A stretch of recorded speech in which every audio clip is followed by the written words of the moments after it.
Morning students. अध्याय 14 में आज अपना नेक्स्ट टॉपिक है कोणीय संवेग से संबंधित कोणीय संवेग से संबंधित कोणीय संवेग से संबंधित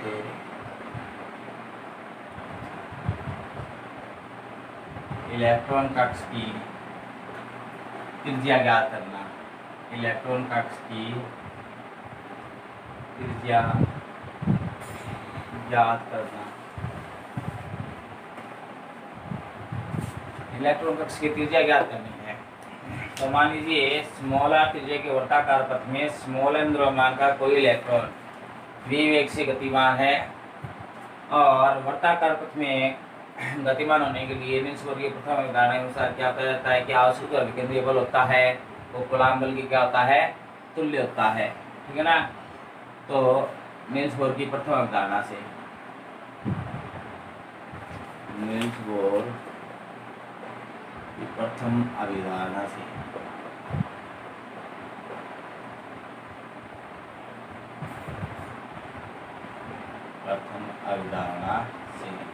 तो प्रथम अवधारणा क्या होती है कि अभिकेंद्रीय बल और कूलॉम बल एक दूसरे के तुल्य होते हैं। अभिकेंद्रीय बल का सूत्र क्या होता है था mv²/r और कूलॉम बल का क्या होता है आपको kZe²/r²। आणविक कक्षक के लिए n लगा सकते हो। ठीक है ना। अब देखो यहाँ से Rn कैंसिल, क्या रह गया mv² kZe²/Rn। इस Rn का इधर उधर गुणा कर दो, इसको इधर लेकर आओ तो Rn की वैल्यू क्या प्राप्त होगी kZe²/mvn²। चूंकि आपको पीछे वाले टॉपिक में बताया था कि रेखीय वेग का मान जो होता है इलेक्ट्रॉन का कोणीय संवेग से संबंधित वो क्या होता है kZe²/L। ये बताया हुआ है कि रेखीय वेग का जो मान होता है कोणीय संवेग से संबंधित वो क्या होता है kZe²/L। ठीक है ना। तो ये वैल्यू यहाँ पर रखते हैं तो देखिए क्या प्राप्त होता है।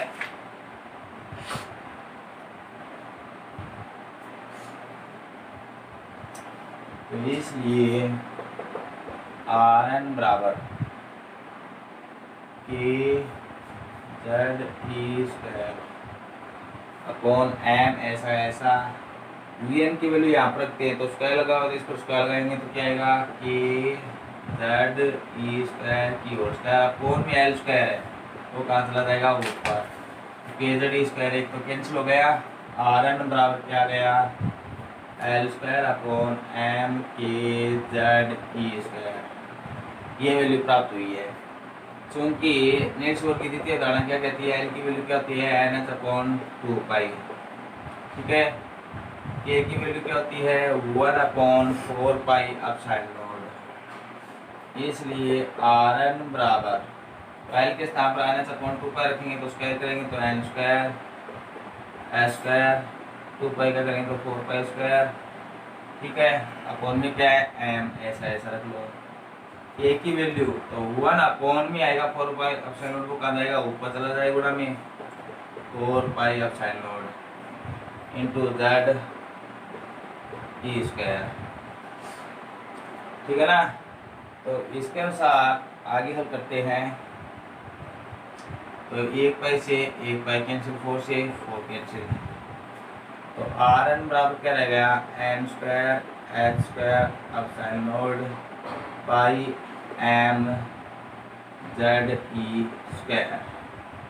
तो त्रिज्या क्या प्राप्त हो गई, त्रिज्या की वैल्यू n² h² पाई m Z²। अब हाइड्रोजन परमाणु के लिए यदि देखते हैं इसके लिए हाइड्रोजन परमाणु के लिए तो देखिए हाइड्रोजन परमाणु के लिए देखेंगे तो परमाणु संख्या कितनी होती है Z की वैल्यू 1 होती है। ठीक है ना।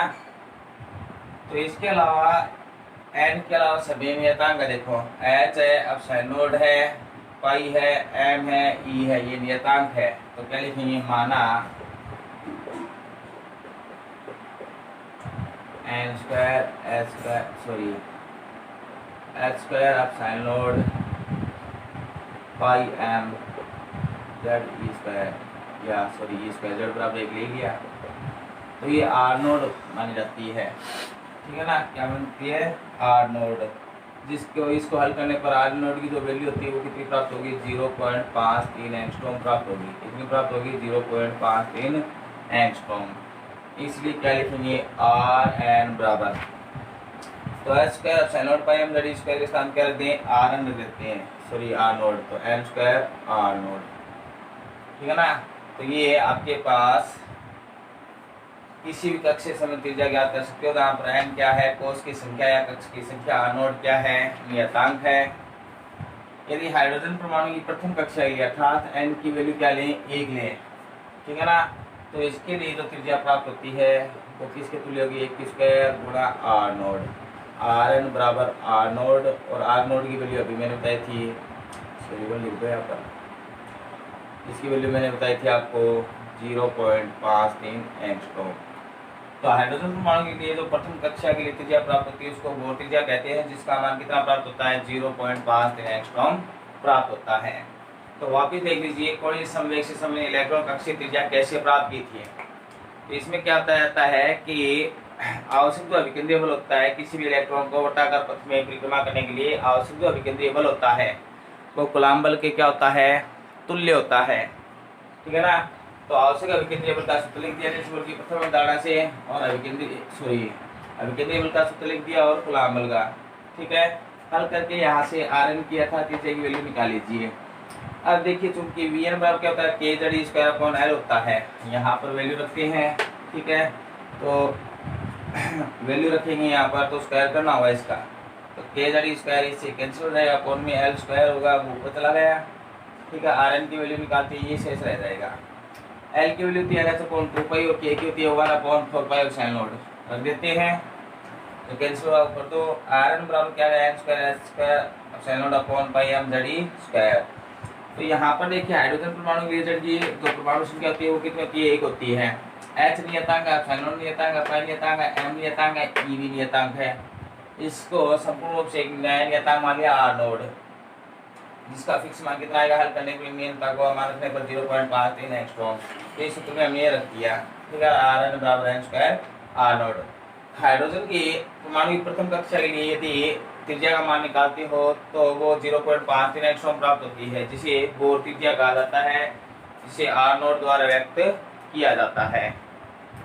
अब देखिए इससे संबंधित एक न्यूमेरिकल बता देता हूँ।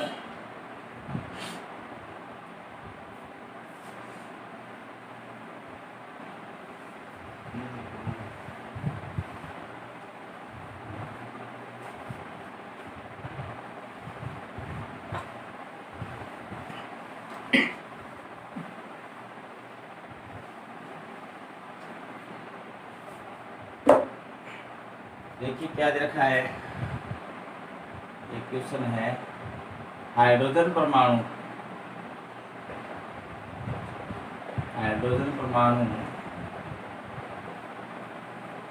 की दूसरी व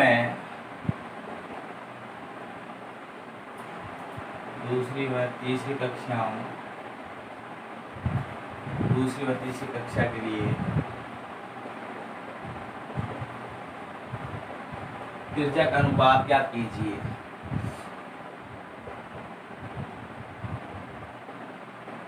त्रिज्या का अनुपात ज्ञात कीजिए।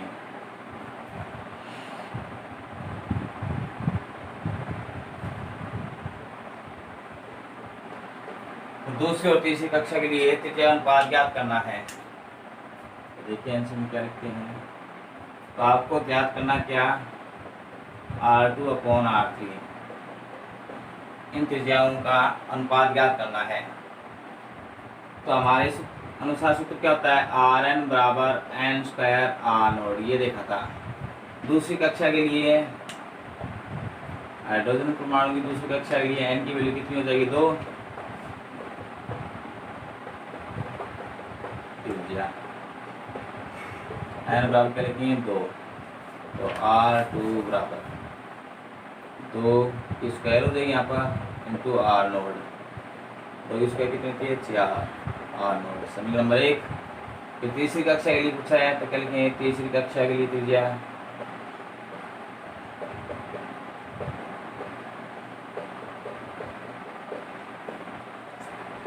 तो n की वैल्यू कितनी हो जाएगी 3, तो R3 बराबर क्या लिखेंगे 3 स्क्वायर इंटू आर नोट।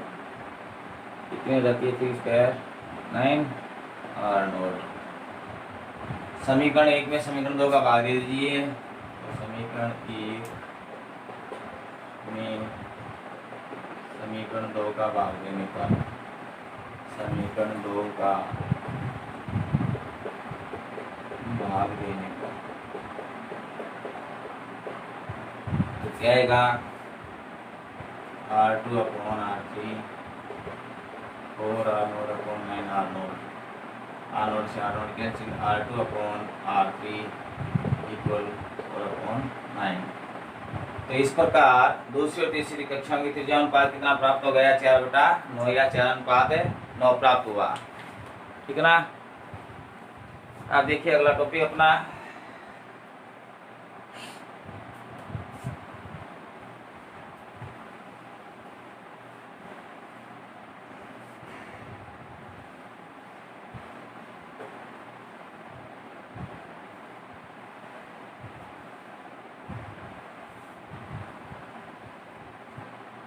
अगला टॉपिक है किसी परमाणु या इलेक्ट्रॉन की कुल ऊर्जा ज्ञात करना। परमाणु की कुल ऊर्जा ज्ञात करना।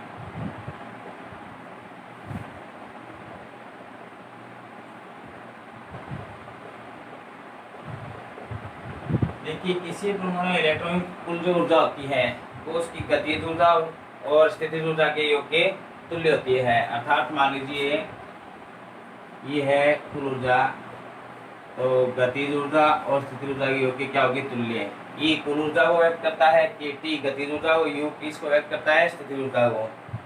ठीक है ना। तो किसी भी परमाणु की कुल जो ऊर्जा होती है वो उस परमाणु की गतिज ऊर्जा और स्थितिज ऊर्जा के योग के तुल्य होती है। अब यहाँ पर हमें गतिज ऊर्जा और स्थितिज ऊर्जा ज्ञात करनी है पहले। तो ये मान लीजिए समीकरण नंबर 1 आ गई आपके पास। तो गतिज ऊर्जा सूत्र से गतिज ऊर्जा सूत्र से तो हमारे अनुसार गतिज ऊर्जा सूत्र क्या होता है 1/2 mv²। एन कक्षा के लिए तो एन लगा सकते हो, कोई दिक्कत नहीं है। ठीक है, ये समीकरण नंबर 2 आ गई। नील्स बोर की प्रथम अवधारणा से नील्स बोर की प्रथम अवधारणा से प्रथम अवधारणा से तो प्रथम अवधारणा क्या कहती है कि आवश्यक जो अभिकेंद्रीय बल होता है अर्थात mv²/r और कूलाम बल जो होता है अर्थात kZe²/r²। अन्वय कक्ष के लिए यहाँ लगा देते हैं। तो एक दूसरे क्या होते हैं तुल्य होते हैं। तो Rn से Rn कैंसिल, क्या रह गया mvn² बराबर kZe²/Rn। ठीक है, ये मान लीजिए समीकरण नंबर 3 आ गई। अब समीकरण 2 में देखिए mvn², तो जिसकी वैल्यू हमने समीकरण 3 में निकाल रखी है ये वैल्यू कहाँ पर रख देते हैं समीकरण 2 में रख देते हैं। तो क्या लिखेंगे समीकरण 2 है समीकरण 3 से, समीकरण 2 है समीकरण 3 से। तो आपके पास गतिज ऊर्जा क्या फॉर्मूला प्राप्त होगा kT बराबर 1/2 इंटू kZe²/Rn। समीकरण नंबर 4 प्राप्त हो गया आपको, कोई दिक्कत नहीं है। अब देखिए आगे स्थितिज ऊर्जा देखते हैं। ये तो हमने गतिज ऊर्जा प्राप्त कर ली। किसी परमाणु जो स्थितिज ऊर्जा होती है वो गतिज ऊर्जा की 2 गुनी होगी। कितनी होगी 2 गुनी होगी तथा दिशा में क्या होगी विपरीत होगी। तो कहने का तात्पर्य है किसी भी परमाणु की जो स्थितिज ऊर्जा होती है अर्थात U, तो वो गतिज ऊर्जा क्या होती है 2 गुनी अर्थात 2 kT और दिशा में क्या होती है इसकी विपरीत होती है। तो माइनस का 2 kT, माइनस क्या दर्शाता है विपरीत दिशा को दर्शाता है। ठीक है ना। अब देखिए ये मान लीजिए समीकरण नंबर आ गई आपके पास 5, ठीक है ना। ये स्थिति ऊर्जा आ गई, क्या आ गई, स्थितिज ऊर्जा। तो किसी परमाणु स्थिति ऊर्जा होती है वो गतिज ऊर्जा की दोगुनी तथा गतिज ऊर्जा क्या होती है, विपरीत दिशा में होती है। इसलिए समीकरण और 4 व 5 से क्या निकाल सकते हो, देखो समीकरण 4 व समीकरण 5 से। तो देखिए इसके अनुसार निकालते हैं। तो u बराबर क्या आएगा, -2 KT। तो KT की वैल्यू क्या है, ये रही समीकरण 4 में, इंटू 1/2 kZe²/RN। ये है 2 से 2 कैंसिल, u बराबर क्या गया, माइनस का kZe²/RN। ठीक है। अब देखिए ये मान लीजिए समीकरण आ गई 6। आपके पास परमाणु की गतिज ऊर्जा आ गई समीकरण 4 में, परमाणु स्थिति ऊर्जा आ गई समीकरण 6 में। तो कुल ऊर्जा ज्ञात करते हैं। तो समीकरण 1 में KT और U का मान रख दीजिए, अर्थात समीकरण 1, 4 व 6 से। समीकरण 1, 4 व समीकरण 6 से तो क्या लिखेंगे, E बराबर, तो KT की वैल्यू क्या है, ये रही 1/2 kZe²/RN। U की वैल्यू माइनस में है तो प्लस माइनस क्या हो जाएगा, माइनस हो जाएगा। क्या हो जाएगा, प्लस माइनस से माइनस हो जाएगा, ठीक है ना। तो इसके अनुसार यदि देखते हैं तो क्या आएगी वैल्यू, -kZe²/RN ये प्राप्त होगी, ठीक है ना। कुल ऊर्जा क्या आ गई, E बराबर 1/2 kZe²RN माइनस kZe²/RN। तो इसके अनुसार देखिए हल करते हैं इसको, और तो क्या आएगा, E बराबर 1/2 कॉमन ले सकते हैं, kZe²RN कॉमन ले सकते हैं, ठीक है ना। तो यहाँ पर तो क्या रह गया, 1/2 माइनस का 1/2 माइनस का 1,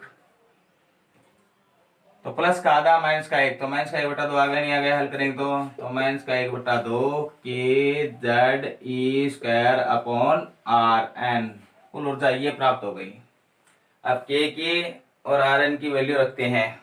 तो आपने पीछे वाले टॉपिक में त्रिज्या की वैल्यू देखी थी, n²h²ε0/πmze², वो रख देते हैं। तो देखिए क्या वैल्यू प्राप्त होगी। तो इस प्रकार आपने देखिए कुल ऊर्जा प्राप्त की है, तो उसमें एक तो गतिज ऊर्जा चाहिए और एक स्थितिज ऊर्जा चाहिए।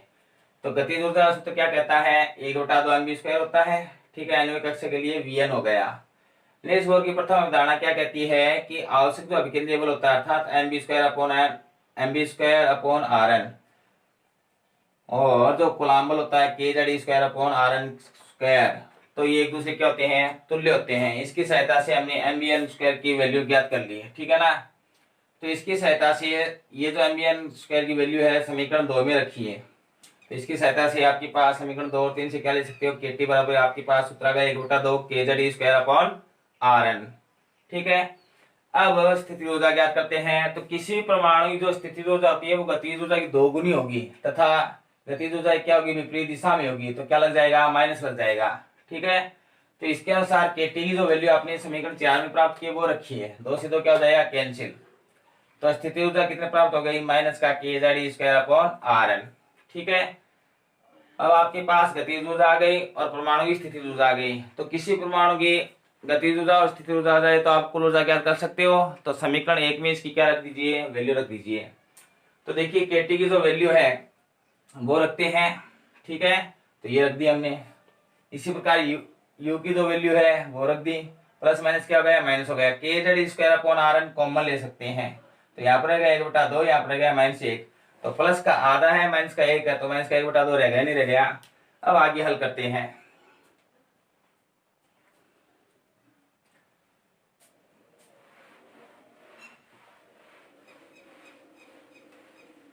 तो देखिए पिछले वाले टॉपिक में आपने देखा था कि त्रिज्या की जो वैल्यू प्राप्त की थी वो कितनी प्राप्त की थी हमने, N square H square epsilon naught upon pi M Z E square, ये प्राप्त की थी। ठीक है, और इसी प्रकार के की वैल्यू भी फिक्स होती है, क्या होती है, 1/4 pi epsilon not, 1/4 pi epsilon not. तो ये जो मान है ये यहाँ पर रखते हैं, तो इसलिए क्या लिखेंगे, इसलिए E बराबर माइनस का 1/2, के की वैल्यू क्या है 1/4 पाई एप्सिलॉन नॉट, ठीक है, इंटू जेड ई स्क्वायर ऐसा ऐसा अपॉन आर एन की वैल्यू ये रही N square H square epsilon naught, upon में है वो कहाँ जाएगा ऊपर, pi M Z E square. ठीक है, तो पाई से पाई कैंसिल हो गया, क्या रह गया, ई बराबर माइनस एम पहले लिख देते हैं एम, जेड को जेड से गुणा करेंगे Z square into E square ई 4 हो गया, फिर 2 को 4 से गुणा करेंगे 8, अब एप्सिलॉन नॉट को एप्सिलॉन नॉट से गुणा करेंगे epsilon naught square N square H square. ठीक है, अब देखते हैं हाइड्रोजन परमाणु के लिए। तो हाइड्रोजन परमाणु के लिए आपको पता है जेड की वैल्यू अर्थात परमाणु संख्या कितनी होती है, 1 होती है। इसके लिए हाइड्रोजन के लिए, तो हाइड्रोजन परमाणु के लिए क्या लिख सकते हैं, जेड की वैल्यू 1 लिख सकते हैं, इसलिए ई बराबर क्या गया माइनस का Me4 8 epsilon naught square N square और एच स्क्वायर, और कितनी है। अब देखिए इसमें यदि देखते हैं एम इलेक्ट्रॉन का द्रव्यमान फिक्स है, ई आवेश फिक्स है, एप्सिलॉन नॉट फिक्स है, आर फिक्स है, एच प्लांक नियतांक फिक्स है, तो सभी को हल करते हो, ठीक है ना, यदि ये सभी को हल करते हो तो आपके पास जो वैल्यू प्राप्त होगी इलेक्ट्रॉन वोल्ट में वो कितनी प्राप्त होगी, ई बराबर माइनस का 13.6/n स्क्वायर। ठीक है, ये एनवीं कक्षा के लिए आपके पास ऊर्जा प्राप्त हो जाएगी। यदि हाइड्रोजन परमाणु के लिए प्रथम कक्षा के लिए निकालते हैं तो एन की वैल्यू क्या रख देंगे, 1 रख देंगे।